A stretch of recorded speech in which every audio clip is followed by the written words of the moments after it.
Hey, welcome everybody to another Father, Son, and Holy Sport. This is Oh yeah. NFL Fantasy Week 12. We're excited to bring this to you. It's Thanksgiving week. We got Thursday afternoon games, team money. What are you thinking about NFL Fantasy Week 12 out there from California, team money? Oh yeah, coming to you live from the Cloffice. Happy to be here, ready to stuff my face with some turkey and excited for this week. Yeah, it's getting heated up. The playoffs are coming, man. I know, I know. Happy Thanksgiving. I can't wait to get this going this week. Oh And it yeah. starts tomorrow, man. What are It's you what are you thinking of out there in your world, man? What are you seeing out there in Cali? You got a big battle this week in Cali with the Rams and the 49ers, but what else is going on? I know. Well, speaking of the Rams out in California, we did have Tampa Bay lose to the Rams. I mean, that was a pretty crazy one. That was a big game for Tampa to like show that they're one of the big boys, and that Rams defense is something else. They were shaking Brady. That was a crazy win for the And Rams. they brought the offense too with Goff Yeah. and Cooper Cup, man, I just know. going for That's your it. guy. That's your guy. So they brought the offense and the defense. Tampa's now 7-4. They're 2 games back of the Saints, I but know. there's 5 games left. They're probably not going to win that division. No, they're not winning the division. Trying to get a wild card now, but it's scary moving forward. Brady has zero completions in his last 19 throws over 20 yards. So deep passes, basically, he is horrible in the last few games. 55 QBR when he's pressured versus 107 when he's not. So teams know now to pressure the guy because he's so afraid to get hit because he's a brittle old man. So I love Brady, but he's not the same guy he was anymore. I mean, TB's legacy is on the line this year, I know. and I know a lot of us have confidence in him. I mean, he's got to do this. The team is so much better. If you think back 2 years ago about Tampa Bay, they were really just nobody. Yeah. So the guy has done it. I think he's got the receivers. I just don't know if those running backs are coming through for him. They're dropping his passes right in their hands. They're just not catching the ball out of the backfield. Yeah, it's going to be interesting to see what happens. But, I think a shocker here is who would have thought the Browns would be ahead of Tampa Bay in the rankings this year? Browns are 7-3, Tampa's 7-4. So the Browns are looking pretty good. I think they look great right now. Yeah, Browns 7-3. The question is, did they get into the playoffs? And they're not going to catch Pittsburgh, who's undefeated, right? So they got to beat the Ravens, who they're 1 game up on the Ravens. Yeah. So Yeah. is it between those two? I did a little research on some analytics where some guys ran some scenarios, okay? The Okay. Ravens are going to be the 6th seed. The Oh, Ravens are yeah? the 6th seed, even though they're behind right now. All the analytics say, based on the schedule, that Cleveland is vying for the 7th seed, and Yes. if the against the Dolphins and the Raiders. It's the Browns, Dolphins, and Raiders vying for that 7th seed. Yeah, yeah, I think that's what they're going to end up getting. But the Ravens play the Steelers this week, so it's going to be interesting to see if they drop a game and Cleveland wins one here. They could be looking 2 games back of the Browns. I mean, the Browns are going to get to 10 wins. They play the Jags, the Giants, and the Jets coming up too, so they're going to get to 10. It's a matter of when they play the Ravens again, when they play the Steelers again, and then we'll see what happens with the rest of the division. But I agree. I think they're going to end up with the 7th seed, but Browns should just be happy to be in this position at all. So, but speaking of that division, my guy Joe Burrow. Oh my God, I feel Ah, so horrible. I feel horrible for this guy. Tore his ACL this I week. Had know. other structural damage too. Said it could be a lot worse, but that's a tough one for the Bengals. He's my fantasy QB. I'm in the playoffs. I'm going to be streaming quarterbacks the whole playoffs Yeah, it's a tough because one. my man's out. I wore my hat for him. The guy is a stud, man. So I'm taking him in my dynasty season next. I'm not letting him go. He's Yeah, going to be I'm. my dynasty guy. So I think the real question is, when you look at the quarterbacks that get drafted in that number 1 slot. I mean, I looked at the last 4 years. Look at the quarterbacks who went as first round picks in like the first 3 slots. Do they end up on these teams that just expose them to such a bad rush? They don't invest in linemen to protect the quarterbacks because they're getting on bad teams. Yeah, You look at 2017, number 2 pick, Mitchell Trubisky goes to Chicago. I mean, that's more of a defensive team. The guy's not yeah. successful. Bad offensive line. 2018, Baker Mayfield's number 1 goes to Cleveland. I mean, Sam Darnold, number 3, goes to the Jets. 2018, he gets trounced. Yeah. We look at 2019. Kyler Murray's number one. He goes to Arizona. That's not a bad team. But he was Daniel, running for his life last year. They've done better surrounding him this he year. was. Daniel So, Jones, the number six pick in 2019, ends up on the Giants. yeah. And now we have Burrow, the number one pick, ends up on Cincinnati. These guys are ending up on bad teams, I and they're mean, that's what happens. That's how the draft's made to work. So it's unfortunate for those guys. You look at like Patrick Mahomes, who slides to 15, goes to a good organization. Lamar Jackson gets drafted at 30th, goes to a good organization. These guys are structurally sound, good offensive lines. Bengals worst in the NFL. Hopefully they can get Penny Sewell, the best Oregon tackle coming out of this class. So they should get him if they get a you top might three pick. you So might want that number one pick if you're coming out of college. You want the number one pick so you make the most money, but you'd rather be the number 10 pick and get up on a good team. that's the Hey, let's debate. keep going here. Let's go to our trivia of the week. This is Woundwise Imaging and Analytics. Helps to analyze wounds, and nurses and doctors can use this tool to help heal patients with chronic wounds. Woundwise IQ is our sponsor for trivia of the week. And T Money, you're going to think about this. Which sportcaster? Everybody knows Tony Romo, Troy Aikman. Which one had their Thanksgiving Day individual record recently beaten? What was the record and who beat it? Think about that, everybody out there in the audience. This is getting taped on Wednesday night. You guys will see it before the game start Thursday. We're going to have this out to you. And you guys think about this as we roll through the show. And at the end, we're going to tell you the answer to this trivia of the week, Team Money. You get ready, too.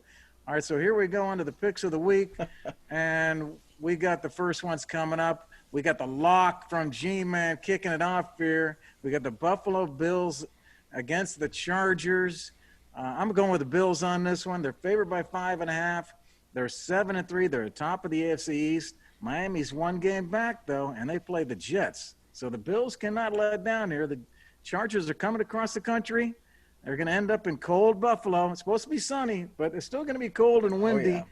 And I think if you look at the Chargers secondary, they're vulnerable. Josh Allen goes off. The over-under is 54. This one's going high, and Josh Allen's going to light him up. I'm going with Buffalo to win by more than 5.5. Yeah, it's a good one. Chargers just can't get a win on the season. I mean, they barely could beat the Jets last week, which is embarrassing. But I got New York Giants at Cincinnati.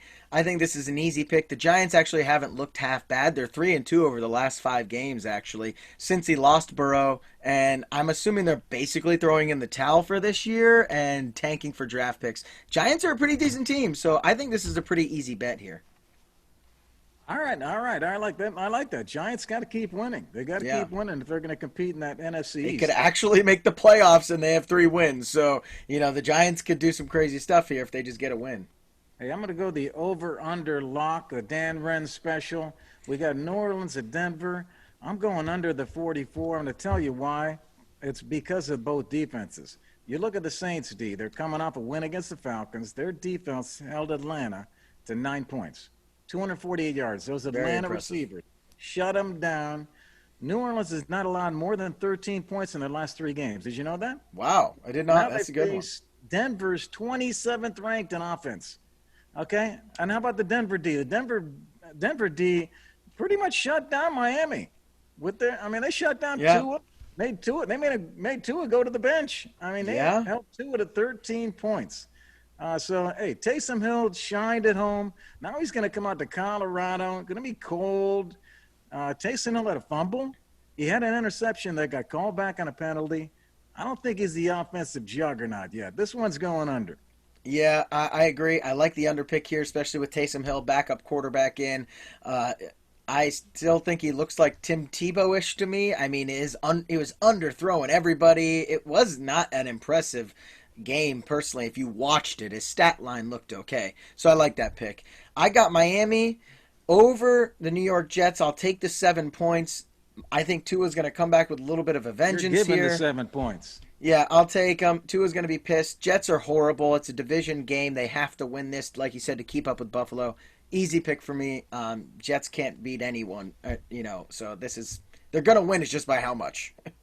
Hey, we got a couple dog locks for all of you guys. The dog locks are someone that's getting 3 or more points that we think can win the game. But we're just telling you that the line's good for us. I'm going to start with San Fran getting 6.5. They're traveling down to L.A., the Battle of Cali. It's Sunday at 4 o'clock. The 49ers are coming off a bye week. They're going down to a nice environment, what they're used to. And guess what? They got my man Mostert back. Mostert's most likely going to start, and along with a bunch of other running backs and receivers that are back for the 49ers. So they're loading up. And did you know that the 49ers beat the Rams 24-16 a month ago? In San Fran, they beat them. And now they're getting 6.5 points, my man? Come on. That's crazy. San Fran, I think they can win this outright. Going to be a big weekend for us out here in San Fran. We'll see how the crowds look out here, at the bars at least, not in the stadium. So I like that pick a lot. So I'm going to go with Washington at Dallas, though. I think that Washington could easily win this game. Alex Smith is playing well. The Giants have looked shaky here, and the Washington football team is actually 2-2 in their last 4 games. So they're playing well. Alex Smith is playing well. And the last time they played a couple weeks ago, they beat the Cowboys 25-3. So it's not like they haven't beaten. I mean, this is easily winnable game for Washington. So give me the points, and I think that's a good underdog pick. Hey, picks of the week. We're 7-5 the last 2 weeks. We promise you we're going to pick this pace up and spread that out, get some more wins here this week, everybody. All right, let's move on here to hot and cold blitz. Oh, yeah. G-Man's going through 5 hot picks. G-Man was hot last week. Well, our hot picks are 4-1 last week, man. Oh, yeah. 4-1. So these are starters who are going to go off, and then we got 5 cold for you. Those are starters who are going to break your heart.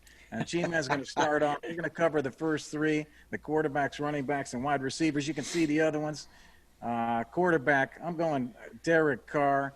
Projected fantasy points, 17.5. He had 22 fantasy points the last game. He threw 23 of 31 and 3 touchdowns in Week 11 against the Chiefs. Yeah. 74% completion rate. Yeah. 3 touchdowns. So they travel to Atlanta. It's Sunday at 1 o'clock. The over-under is 56. It's going to be high scoring. Carr's going to get a lot of points.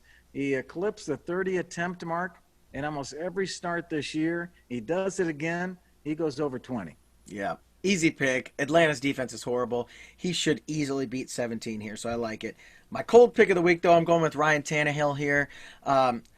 He's playing the Colts, number 1 defense in football, so this is already a tough matchup, which is why he's projected so low. But I think he's going less than that. He's actually, in the last 3 games, only gone over 15 once. And the last time they played the Colts, he only had 10 points. They're going to just suffocate him. I think this defense is really good. So easy pick here, Ryan Tannehill. He's going to be ice cold this week. Tennessee seems like they're stumbling just a little bit right now. Yep. They got to get it together, man, if they're going to make a run. Yeah. Hey, I'm going with your boy Zeke Elliott, man.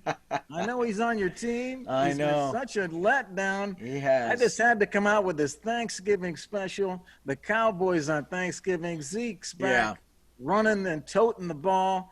They had a balanced attack last week in Week 11. They put up 31 points and beating the Vikings. He rushed 21 times for 103 yards, got 2 passes, got a touchdown. This guy was in the mode, man. Can he keep it going? Yeah. They're at home this week.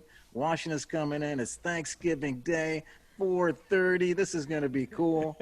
He's projected for 15 points. He had 19 last game. Sit back and have some turkey because Zeke's going to go. Yep, he's gonna be eating. That's what he does. You know, Zeke eating there. Yeah, so yeah.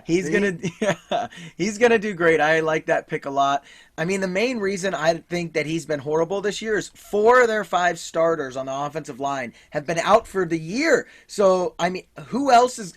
Any running back on any team would be horrible if that happened, and they have an all-pro offensive line team. So obviously, I think that's why he's been so bad. I'm going to go with James Robinson again here, though. Got it right last week. I think this is another easy one. I don't know why everyone is so high on him every week. If you told me his projections were 13, 14 every week, I would understand. But 17.7 again versus the number 6 rush defense in the NFL, the Browns. Okay, so I don't understand where they think these points are coming from. And on top of that, in his last 7 games, he's gone over 17 points 1 time. Yeah. Where are all these big games? No, I think He's had a few big ones at the beginning of the season. Now everyone's shutting him down. I don't think he gets anywhere close to 17. and anywhere close. Well, I mean, a lot of the running backs are not getting that high this year. Yeah, Most of them are not over 15. So, when you get to 14, 13, you're in there with a lot of good backs, but yeah, not many are going over. We had Carlos Hyde on the board here last week. We told you to play Carlos Hyde. He got 17 and a half points, and he was in the top 10 with yeah, 17 and a half. yeah, So getting 17-7 is not easy for these running backs this year. yeah. I'm going to go for my wide receiver, Will Fuller from Houston, 15.7 for the fantasy point projection.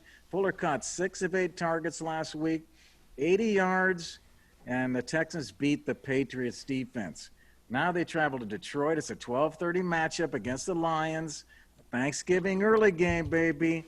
He's already set his career high. 708 receiving yards this year. You know why? Because he's healthy for once. I This guy's know. always been injured, but he's not now. So he's went over 80 yards 5 times this year. He's going to do it again. Get yourself a second helping of mashed potatoes. Will Fuller goes off on Thanksgiving Day. Yeah, I like that pick a lot. Like you said, he's been healthy. He's been healthy. That's a good one. Now I'm gonna pour a glass of ice water over the rest of the Tennessee team here, in the middle of your, mashed potatoes second helping here. Once again, Another Tennessee guy in your cold list. I don't like Tennessee here. They're the number 1 defense. The I last got time Jonnu Smith up there at my tight end. Watch I out. know. I like him in this game because they might have to focus on him a little more since they're going to be all over A.J. Brown, who's their best wide receiver. Last Yeah. time they played, he had 3 points versus the Colts. They know, take away Derrick Henry and double team A.J. Brown, try to let Tannehill do the rest. I don't think Tannehill can. I don't think A.J. Brown gets 13 points. They took him out of the game last time. Easy pick for me. I don't like Tennessee this week. All right, guys, there's your hot and cold blitz. We got 10 picks here for you. Take them in and have some fun. And let's move on to Ross v. Ross. And the big debate here for the Ross v. Ross is who will win the NFC East. And there's your standings and your odds out of BetMGM in Las Vegas. The odds are there. Philadelphia with the odds. And they've been a favorite for the last 5 weeks, so they're still a favorite, T. Yeah. Yep. I'm going to go out on a limb here and go with the Cowboys. I know that's a hot pick because they have not looked good, but none of these teams have looked good. Do I trust the Giants? No, because Daniel Jones is a turnover machine. Do I trust the Eagles? No, Wentz is even more of a turnover machine. Do I trust the Washington football team? Has anyone ever trusted the Washington football team? I at least can kind of rely on the Cowboys. They have a semblance of a football team. The rest of them just look like they're playing in the Big 12. I'm going to go with the Cowboys here. I hate to do it, but I'm going with the Thanksgiving Day vibes. I'm going with the Cowboys. They play one team with a winning record the rest of the year. One team. Okay? Well, I think they're going to look good. I like Dallas. I mean, that would have been my second choice. I'm going to go with the Eagles. I mean, Dallas, I think, beats the Giants on Thanksgiving tomorrow, and this thing's all over. This Thanksgiving Day, and Dallas is going to win. So they're going to put themselves up. They're in contention with the Eagles. It's between them and the Eagles. Yeah. Williams Hill Sportsbook ran through the analytics on this thing, and the Eagles have a 37% chance of winning the East, and the Dallas Cowboys have a 29% chance of winning the East. But Yeah. I'll give you another reason why the Eagles, and that's because Carson Wentz is better than Andy Dalton. Yes, I said it, everybody. I don't know. Wentz is number 15 rated quarterback in the league, everybody. And I don't Andy know about Dalton's that. number 26. So, and you got to admit, if you had to start a team, would you choose Carson Wentz or Andy Dalton? You got to go with the quarterback. I think Carson Wentz, unbelievably, is going to beat out Andy Dalton to win this thing. Man, I just don't see it. Look, if I was starting a franchise, maybe I would take Carson Wentz over Andy Dalton, but I think Carson Wentz has been the worst quarterback in football this year. I just don't see it at all. Andy Dalton is at least more stable, not going to turn the ball over. They have a better running back, better wide receivers than all these teams combined. I mean, the Eagles have to play the Seahawks, the Packers, the Saints, and the Cardinals. There's no way they can win those 4 games. And then they have to play the rest of the NFC East. The Eagles have a tough Where are they going to schedule. get all these wins? They have a very hard schedule. The Cowboys only play the Ravens. Everyone else has losing record that they play. That's the only reason I'm picking them, because they have an easy schedule. If They do. whoever gets 3 wins in their next couple games is going to win this division. It's an insane division. Yeah. Craziest thing I've ever seen, that like someone could make the playoffs with 5 wins, and I mean that's just a crazy year. I mean, Philly loves their football, man. They love their football, and the coaches said they're not giving up on Wentz. They're going to stick with him through the rest of the year. So we'll see what happens. Yeah, gonna Let's be an move interesting on one. to lemons to lemonade. We're going to take some lemons, and we're going to help you make some lemonade. These are the top waiver pickups for you. Now, we know some of you already picked up your waivers. I mean, I had Ahmed from Miami on my early sheet here to give out to you all, and when I looked out today, everybody took him. So the guy's now over 50% rostered already. So I had to take him off of my board here. So we ended up with the same running back selections, you and I. Down there in the bottom is our top picks Yeah. for the 5 positions. That's 20 picks. But we both picked the same 2 running backs, Gus Edwards and James White Yeah. there. And we're going to start off with James White. He's your number 1 waiver wire pickup at 36% rostered right now. Yep. I think this is an easy pickup. Rex Burkhead's out for the year. Cam Newton loves to check down. And James White's already a proven back. He just was out earlier in the season with family tragedy and then banged up a little bit. He's going to be the lead back here with, I think Sony Michel's hurt as well. I just think he's the guy going forward. There's no stable wide receiving core, so he's going to be catching all the balls, running, and getting all the touchdowns. Easy pickup. Yeah, I like James White, and I like him because as opposed to Gus, which I know we're going to talk about Edwards, I think James White's more of a longer play. He's got that third down passing back thing locked up Exactly. with Burkhead out. Where I think Gus is still going to run into some of the other guys when they come back from COVID. Yeah. Phillip Rivers, I'm going with as a number 2 waiver wire pickup. You know he had a great game last week. We talked about it. Yeah. He threw 3 touchdown passes against the Packers and won the game. Threw 67% completion rate. And this is the 3rd time this year he's thrown 3 touchdowns. And so, he racked up 21 fantasy points in week 11, and yet only 9% of people have him rostered on their team. Why is that? I mean, this guy has a rematch with the Titans. Last time he played the Titans, he had 300 yards.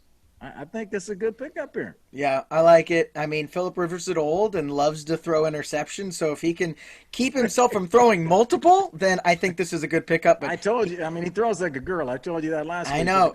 But the guy's completing them. He loves to teeter that line between really good and terrible. That I don't know how. There's no in between. He's either like amazing or just horrible. If you're streaming, though, he might be the best streaming Yeah, quarterback this he year. might be this week if you are in between quarterbacks. I'm going to go with Gus Edwards. Here's the 3rd best pickup, though. Obviously, he's not a long-term play. It's just because Dobbins and Ingram are both out on COVID. He's going to get all the touches. There's no one left in the backfield. Probably going to run Lamar a lot more than they have been, but I think he's a solid waiver wire pickup if you got someone on a bye or injured for this week. He's certainly better in non-PPR. I don't think he'll get that many passes, so not as good in the PPR leagues, but Yeah. non-PPR he's going to be great. I'm going to go number 4 waiver wire pickup, Jordan Akins from Houston. He's only rostered in 2% of the teams, man. Wow. He caught 5 of 6 targets for 83 yards. Everybody's looking for tight ends. Yeah. Now, here's the guy that got 83 yards over the Patriots. And if you look at Darren Fells, who's been the man out there in Houston, Akins got out-targeted. He out-targeted Fells and Farrell Brown together last week. He got more targets than the 2 of them combined. Randall Cobb's out. I think some of those targets go to the tight end. He had 14 fantasy points last week. That's pretty good for a tight end. Yeah, really good. So now we got Detroit on Thanksgiving Day. Heads up. Watch out for Akins tomorrow. Yeah, I like that pick. Solid pickup. My last one, though, I really like Michael Pittman. I have picked him up in one of my leagues, and I especially love him if you're in a dynasty How's league. this guy still 34%? I mean, he's their top receiver. I know. Well, before these past 2 weeks, he hasn't looked that great. But 2 weeks in a row, over 15, one of those games over 30. He is the future in Indy. He is the next big receiver there. So especially if you're in a dynasty league, go get this guy towards the end of the year so you can have him moving into next year. I really like him. The Colts like him. Pick him up if you can. Nice streamer if you need a wide receiver fill this week. There you guys go. Get out to the waiver wire. We got the game starting on Thursday around noon. These are players you can go out and get and start and help your team. So we're working our way to the finish here. Team Money from California. G-Man from Ohio. It's cold over here, probably warm out there. Not too bad. We're going back to the trivia of the week. Oh, and yeah. then we're going to wrap things up after that. And what do you think about this question here, Team Money? We're looking at sportscasters you're going to hear this weekend doing the games. Tony Romo, Troy Aikman. One of them had their record recently beaten. And what was that record and who beat it? Thanksgiving Day record. So obviously it had to be a Cowboys guy. You know, Troy Aikman and Tony Romo playing every day and, on Thanksgiving Day. I'm going to go with Tony Romo because I think he played a little bit longer for the Cowboys. Aikman was good, but wasn't as a prolific passer as Tony Romo. So I'm going to go Tony Romo, most touchdowns on Thanksgiving Day, broken by Dak Prescott last year because he has probably played more than anyone on Thanksgiving Day in the past couple of years. What do you got for me? Very good guessing. Very good guessing, but not correct, my friend. You're going to learn this kind of a tricky little answer here. But all right. Both of them had records. Only one of them got beaten. The other one still has their record. Look at the bottom left box. Most passing yards in a game. Troy Aikman is still number one. 1998, the record was set. 455 yards. I thought you'd find it interesting that the second place most passing yards in a game is Phillip Rivers. In 2017, throws 434. Almost beats Troy. But Troy still holds the most passing yards in a game. Let's look at the bottom right. Most passing yards career. Tony Romo just got beat in 2017. He had reached 2,338 yards in 10 games, and Matthew Stafford passed him up in 8 games in 2017. So those are the answers to the wound-wise imaging and analytics trivia of the week. Team That's a good one. That's a good one. Stafford slipped under the radar for me, so that was good. We hope you all enjoyed the show. It's Thanksgiving. Team Money, any wrap-up words for everyone out there in the audience? Yeah. Going to be a fun week. Multiple games on Thursday this week, so that's always fun. Everyone enjoy the time. If you're Zooming like we are with our family, or you get to quarantine together, enjoy the turkey legs, the mashed potatoes. Don't forget the pumpkin pie. That's my favorite. G-Man, hope to see you soon for the holidays, and maybe we'll surprise the next week's viewers with something special. Father, Son, and Holy Sport. Go get them this weekend, everybody. All right, we'll see you later. Thanks, everybody.